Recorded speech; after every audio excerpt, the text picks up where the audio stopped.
Hello, j'espère que vous allez bien. On se retrouve aujourd'hui pour un nouvel épisode solo et je suis trop contente de vous retrouver pour parler d'un sujet qui est extrêmement important et qui je pense peut toucher une personne au moins une fois dans sa vie, même si je le souhaite absolument à personne de vivre ça parce que c'est un moment très très difficile à vivre, une période difficile à vivre.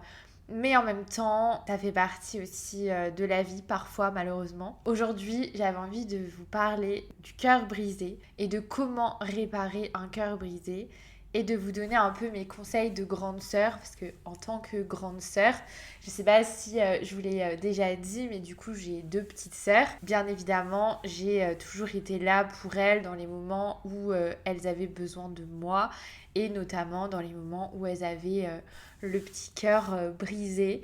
Et ça m'est arrivé aussi d'avoir le cœur brisé. Et je me suis dit qu'aujourd'hui, j'avais vraiment envie de vous parler de ça parce que je pense que ces périodes-là sont très difficiles à vivre et que ce genre d'épisode, ça peut aider et ça peut faire du bien.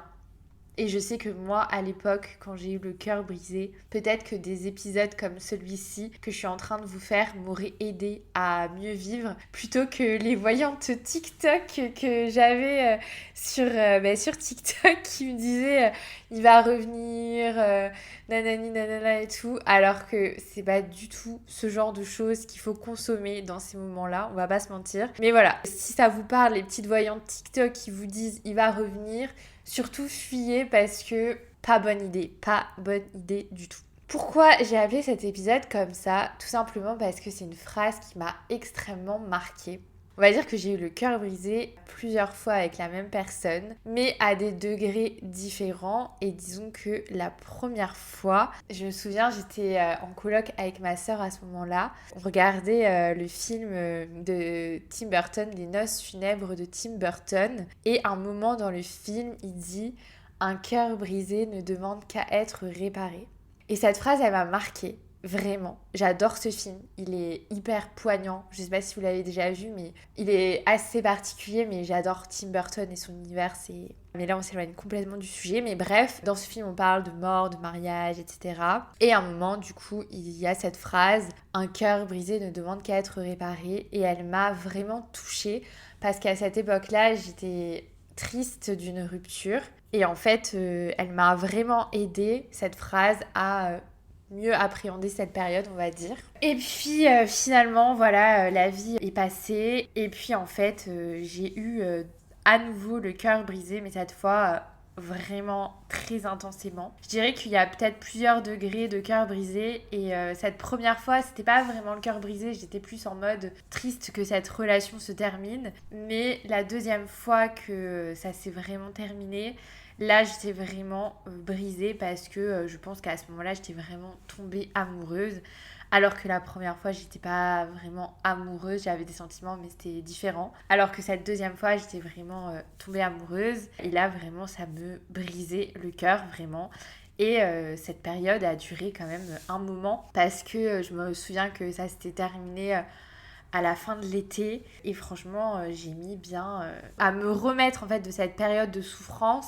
Je dirais ça a duré au moins 3 mois où j'étais vraiment super mal. Je pleurais énormément dès que je repensais à la relation. J'avais les larmes qui coulaient comme jamais, vraiment des sanglots. Il y a des jours où je préférais rester chez moi en télétravail plutôt que d'aller au bureau parce que j'étais trop mal en fait et j'arrivais pas à contenir mes émotions. Et du coup voilà, c'était dur pour moi de vivre ça parce que je pense que c'était vraiment l'une des premières fois où j'avais vraiment le cœur brisé, où j'étais hyper triste que cette relation se termine. Et du coup voilà, mais bien évidemment on s'en remet et c'est pour ça aussi que je vous fais cet épisode aujourd'hui.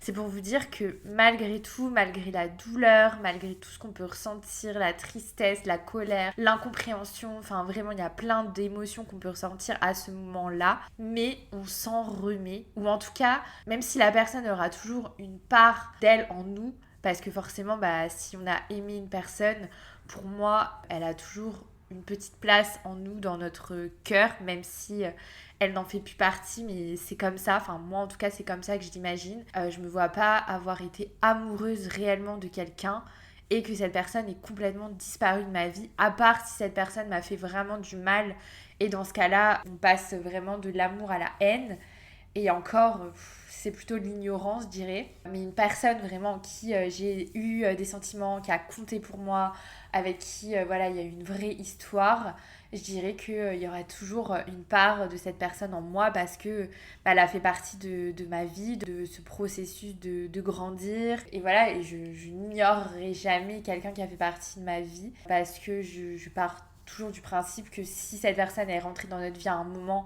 c'est que il fallait qu'elle soit là. Bon, après, je mets pas toutes mes relations dans le même panier. Pas du tout, mais vraiment les relations qui ont compté, ça se compte sur les doigts d'une main.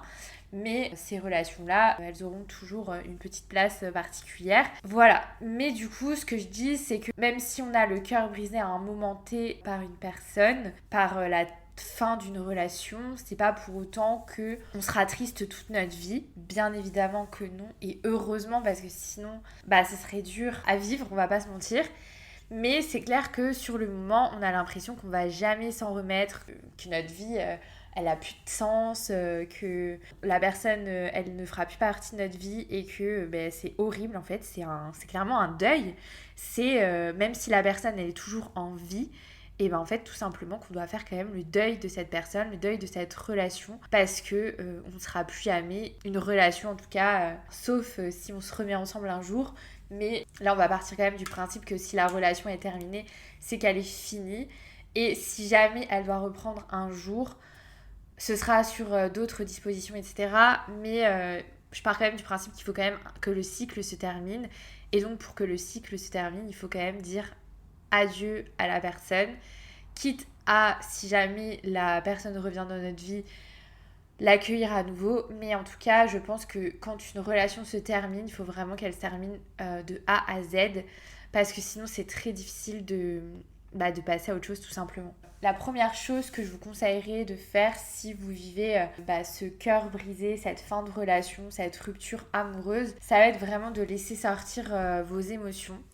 Pourquoi c'est important? Parce que le fait de sortir ses émotions, ça permet vraiment de se libérer.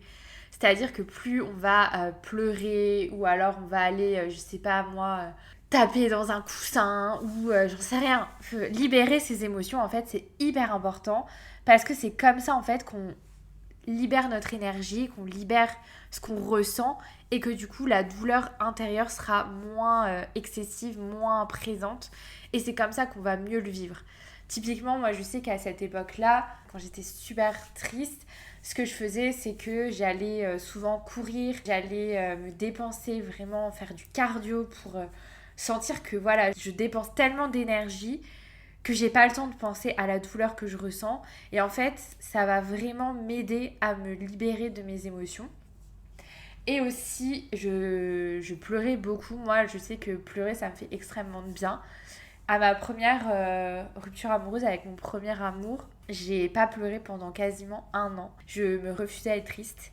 Et en fait, le jour où j'ai compris que c'était une très mauvaise idée de faire ça, j'ai vraiment fondu en larmes. Mais c'était peut-être 1 an et demi après la rupture. Donc pour vous dire que ça a mis du temps. Mais le jour-là, je me suis vraiment libérée de ces émotions et ça m'a fait extrêmement de bien.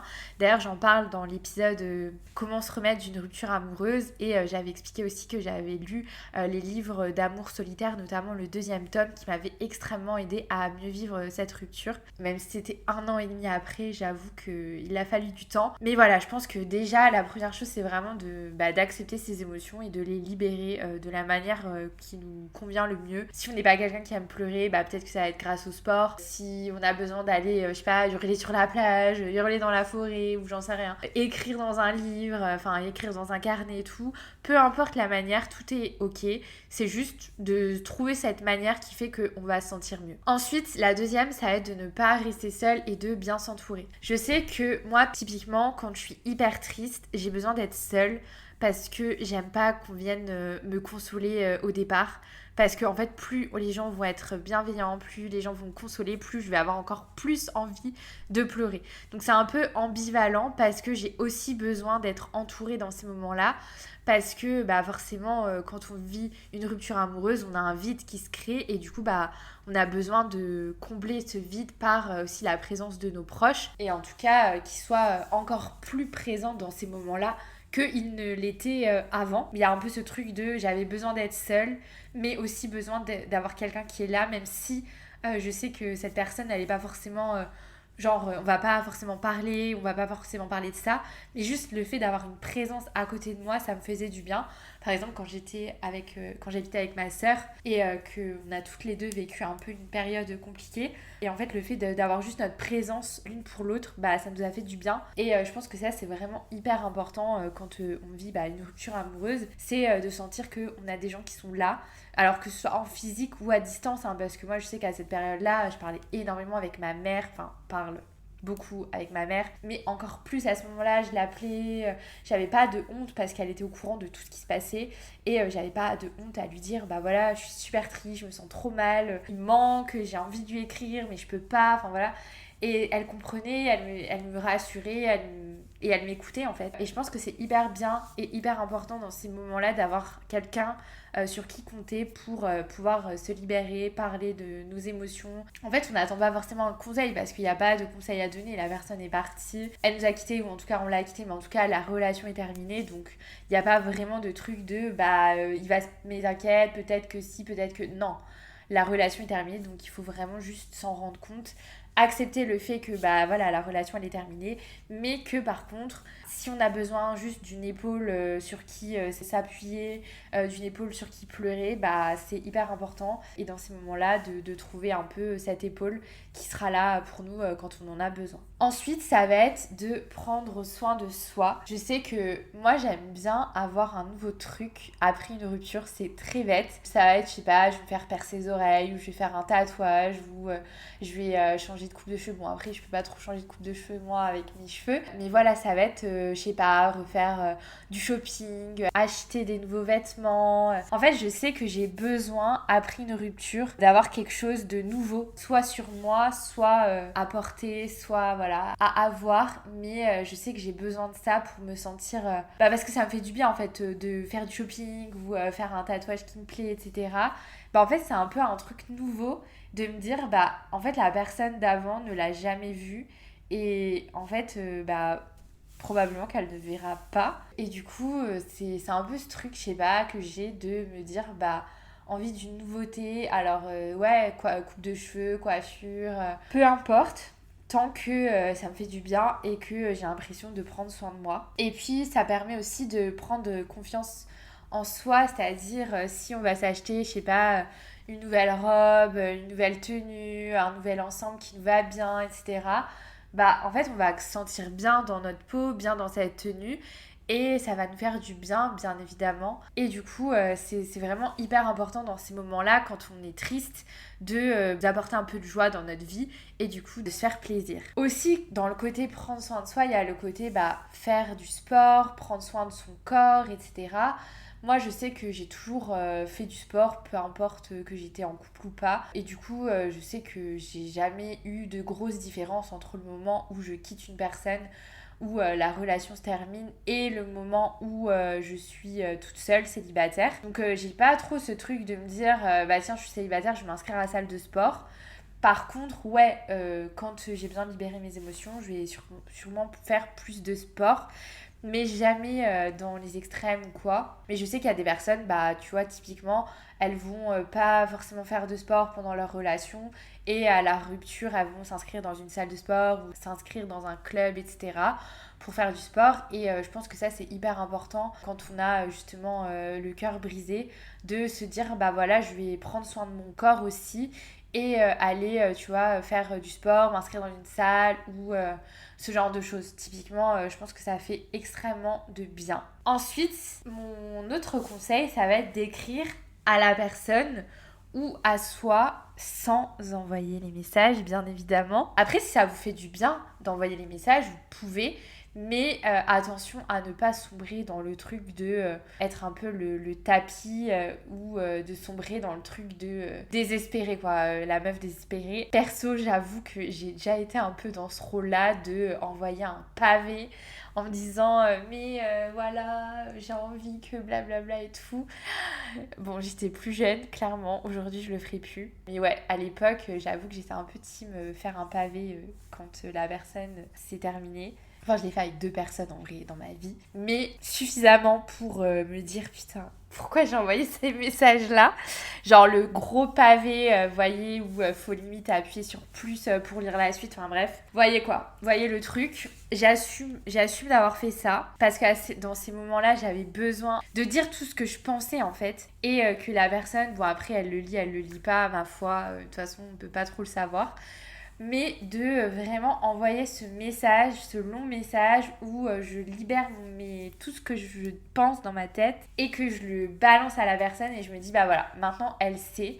Ce message, elle en fait un peu ce qu'elle veut, mais voilà. Par contre, mon conseil c'est de ne pas envoyer non plus 12 000 messages. C'est genre, ok, t'envoies un pavé, c'est tout.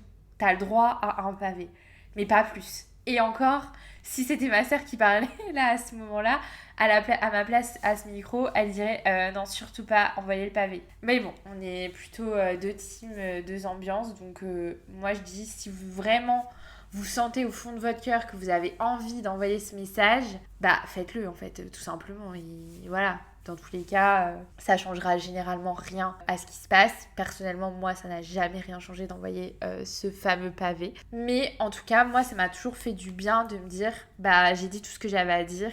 Et voilà, la personne, elle sait. Et il n'y a pas de non-dit, il n'y a pas de tabou, il n'y a pas de choses cachées, etc. Si la personne, elle veut plus être avec moi, bah voilà. Mais en tout cas, moi, j'ai pas de regret de me dire, bah je lui ai tout dit, quoi. Et après, donc, mon conseil quand même, c'est d'écrire à la personne, mais de ne pas envoyer les messages. Typiquement, moi, j'aimais bien ouvrir une note dans mon téléphone et de blablater, d'écrire des trucs, d'écrire ce que je ressens, d'écrire mes pensées et tout. Et en fait, ça me faisait vraiment, vraiment du bien. Et ça me permettait de me libérer un peu de mes émotions et de mieux vivre, en fait, ces moments-là qui étaient pas évidents pour moi parce que, bah voilà, je cogitais de ouf. J'étais dans le mode, au départ, surtout quand on a le cœur brisé et qu'on vient de se faire quitter, bah on est plus dans le mode, j'ai envie qu'il revienne, j'attends qu'une seule chose, qu'il m'envoie un message, d'être là à rêver de lui H24 et tout. Enfin, vraiment, c'était obsessionnel. Moi, je sais qu'à cette époque-là, mais c'était une obsession. Enfin, j'étais en mode, mais je ne veux qu'une seule chose, c'est qu'il revienne. D'ailleurs, ça n'avait pas loupé. Il était revenu. Bien évidemment, ils reviennent souvent. Pas toujours, mais souvent. Et très mauvaise idée. Très, très mauvaise idée parce que, en fait, c'est l'ouverture pour se rebriser le cœur à nouveau. Donc, très mauvaise idée. Sauf si vraiment la personne, elle est sûre de ce qu'elle veut. Elle est sûre que, voilà, elle a fait entre guillemets une erreur, qu'elle est pas du tout dans le même mood, qu'elle a vraiment envie de revenir avec vous, qu'elle fait des pieds des mains, qu'elle rame, vraiment, là, pourquoi pas, mais déjà, il faut laisser passer du temps. Genre, si ça se passe en espace de 2 mois, généralement, la personne n'a pas changé. Si ça se passe en 6 mois, 1 an, là, déjà, on parle de quelque chose d'un peu plus concret, c'est-à-dire que la personne, elle a eu le temps de prendre un peu de recul sur la situation, de se dire, bon, bah, elle me manque vraiment, j'ai pas envie de la perdre au final. Et voilà, on s'est quitté pour des raisons. L'idée, c'est de régler ces raisons. Mais par contre, ouais, si la personne revient, moi, c'est toujours ce que j'ai dit, c'est bah si tu reviens pour les bonnes raisons et pas les mauvaises, quoi. Et malheureusement, ça n'a jamais été le cas. Et du coup, ça m'a valu d'avoir plusieurs fois la tristesse, le cœur qui se rebrise à nouveau. Et puis surtout, de passer de l'espoir à la déception, etc. Et c'est très dur, surtout de vivre ça avec la même personne. À un moment donné, tu te dis, bon, stop, quoi, il faut arrêter. Et c'est pour ça que j'en viens à ce dernier conseil. Alors, moi je sais que c'est comme ça que je fonctionne pour aller de l'avant. C'est de couper tous les contacts avec la personne. Peut-être de la supprimer aussi des réseaux sociaux. C'est assez radical et j'avoue qu'il y a eu des moments où c'était très dur de le faire. Mais d'ailleurs, j'avais un ex qui clairement l'a fait. Pour moi, il m'avait supprimé tout. Il avait supprimé mes anciennes relations de mon compte Instagram. C'est très très toxique de faire ça, hein. Si votre mec fait ça ou votre ex a fait ça, clairement c'est très toxique. On va pas se mentir. J'avoue que s'il l'avait pas fait, je l'aurais pas fait. Et le problème quand on ne supprime pas les personnes des réseaux sociaux, c'est qu'en fait elles restent quand même toujours un peu présentes. Sauf si vous êtes vraiment ok dans la relation, que ça se termine en bons termes, qu'il n'y a plus de sentiments, ou en tout cas que vous n'êtes pas dans l'attente que la personne revienne. C'est surtout ça en fait, c'est si vous êtes dans l'attente que la personne revienne, le fait de l'avoir sur les réseaux sociaux, c'est assez nocif pour vous. Parce que en fait vous êtes là à attendre qu'il regarde votre story, à checker s'il a vu votre dernière story, à checker s'il va pas vous envoyer un message. Moi je me rappelle à l'époque j'avais le truc en ligne sur Instagram, mais nocif as fuck, clairement, trop nocif quoi. Parce que tu voyais que la personne elle avait été connectée il y a genre 1 heure ou 2 heures et tu disais oh là là mais qu'est-ce qu'elle faisait et blablabla. Oh, mais horrible en fait. Et du coup moi j'ai supprimé tout ça. Moi, j'ai supprimé tous mes statuts en ligne, connectés et tout, de toutes mes applications à l'époque. Parce que, et encore aujourd'hui, du coup, je les ai plus. Mais parce que, en fait, c'était hyper toxique. J'en venais à vraiment être obsédée. Hein. Vraiment, j'allais clairement voir tout le temps est-ce qu'il était connecté sur Insta, est-ce qu'il était connecté, blablabla. Et en fait, c'est hyper toxique, quoi. Donc, c'est clair que quand on est un peu dans l'attente et dans l'espoir que la personne revienne dans notre vie, pour moi, c'est assez important de la supprimer en fait de notre vie et du coup de supprimer le contact. Alors, je dis pas de la bloquer, mais voilà, de supprimer le compte Insta, de supprimer peut-être son numéro ou quoi. Enfin voilà, même si vous le connaissez par cœur, bah, c'est juste dans l'idée que vous n'êtes pas à attendre son message quoi. Après, mon numéro c'est peut-être un peu exagéré en vrai, mais au moins supprimer d'Insta. Histoire de dire que voilà, vous n'êtes pas dans l'attente de regarder sa story, de stalker un peu ce compte Insta, de voir est-ce qu'il a plus d'abonnements, est-ce que... Mais vraiment, enfin, je pense qu'on se connaît, on va pas... On va parler... on va parler français comme on dit, et on l'a toutes fait à un moment donné d'aller voir les abonnements du gars pour voir s'il n'y a pas plus d'abonnés, etc. Enfin, vraiment, moi j'étais... ou alors je suis peut-être une psychopathe, hein, vous me direz, mais clairement, moi à l'époque c'était ça, hein, franchement, j'étais tellement matrixée que j'allais voir si peut-être qu'il allait parler avec une autre meuf, s'il n'avait pas suivi des filles sur son compte Insta, dès qu'il mettait une story, j'étais en mode ah machin, enfin bref, mais horrible. Du coup, j'avoue que le fait que mon ex l'ait supprimé de Insta, mine de rien, ça m'avait aidé. Même si c'est hyper toxique de faire ça, et franchement, sur le coup, j'étais en mode mais ça va pas la tête de faire un truc pareil. Genre, tu te prends pour qui de supprimer des gens de mon Instagram? Mais au final, avec du recul, bah, c'est vrai que ça m'a un peu aidé parce que ça m'a permis de ne pas revenir vers la personne et de ne plus être à l'affût de est-ce qu'il a regardé ma story, etc. etc., etc. Donc voilà un peu mes conseils de grande sœur, si je peux dire ça comme ça, pour réparer un cœur brisé. Et voilà, je pense que c'est important de prendre son temps et aussi de laisser le temps au temps. Moi, j'avoue que j'avais un peu ce truc de pas envie d'être seule. Du coup, j'avais un peu tendance à enchaîner les relations, même si c'était des mecs dont j'en avais un peu rien à faire. C'était juste que j'avais besoin d'affection et comme j'étais triste d'avoir perdu la personne en qui j'avais vraiment des sentiments, bah j'allais peut-être un peu combler ce vide avec quelqu'un d'autre. Et en fait, ça, c'est pas vraiment la bonne solution. Et je sais que la fois où j'ai vraiment le cœur brisé, j'avais un peu eu ce truc-là. Et au final, je m'étais rendu compte que c'était la mauvaise technique. Et après, bah, pendant plusieurs mois, j'avais eu personne. Mais voilà, et franchement, si je peux vous conseiller quelque chose, c'est vraiment de prendre votre temps, de ne pas vous précipiter dans les bras de quelqu'un d'autre.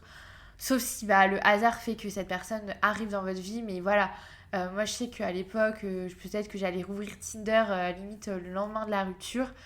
Alors que vraiment, j'étais pas du tout prête et pas du tout dans l'envie de rencontrer quelqu'un parce que je pensais qu'à cette personne. Mais juste par peur d'être seule, par besoin d'affection, par besoin de booster un peu mon ego, bah, j'avais tendance peut-être à foncer tête baissée dans des applications. Et au final, c'était pas du tout la bonne solution. Donc vraiment, mon conseil, ce serait aussi de pas foncer tête baissée dans une nouvelle relation ou de se forcer à rencontrer des gens et tout, alors qu'en fait au fond on n'est pas du tout prête. Et justement, le fait de prendre son temps, le fait d'accepter la rupture, de vivre ses émotions, bah ça permet que le jour où on rencontre quelqu'un, bah en fait on rencontre vraiment cette personne et c'est pas un pansement de notre relation passée. Donc voilà, je pense que c'est vraiment mon dernier conseil, ce serait de prendre son temps, de laisser le temps au temps et de laisser le temps faire les choses aussi. Et aussi de vous rassurer en vous disant, mais vous inquiétez pas, le cœur brisé se répare. Et peut-être que cette personne, vous ne l'oublierez pas, peut-être qu'elle repassera à un moment donné dans votre tête. Mais voilà, ça passe, la douleur passe. Et aussi, si la relation s'est terminée, c'est pour une certaine chose, pour des raisons. Et si vous êtes amenés à vous revoir, à vous remettre ensemble, bah, c'est que peut-être que vous aurez réglé chacun de votre côté les choses qui n'allaient pas. Et si vos chemins sont amenés à être séparés pour toujours, bah, c'est qu'une personne meilleure vous attendez et qu'une relation qui vous convient encore plus vous attendez.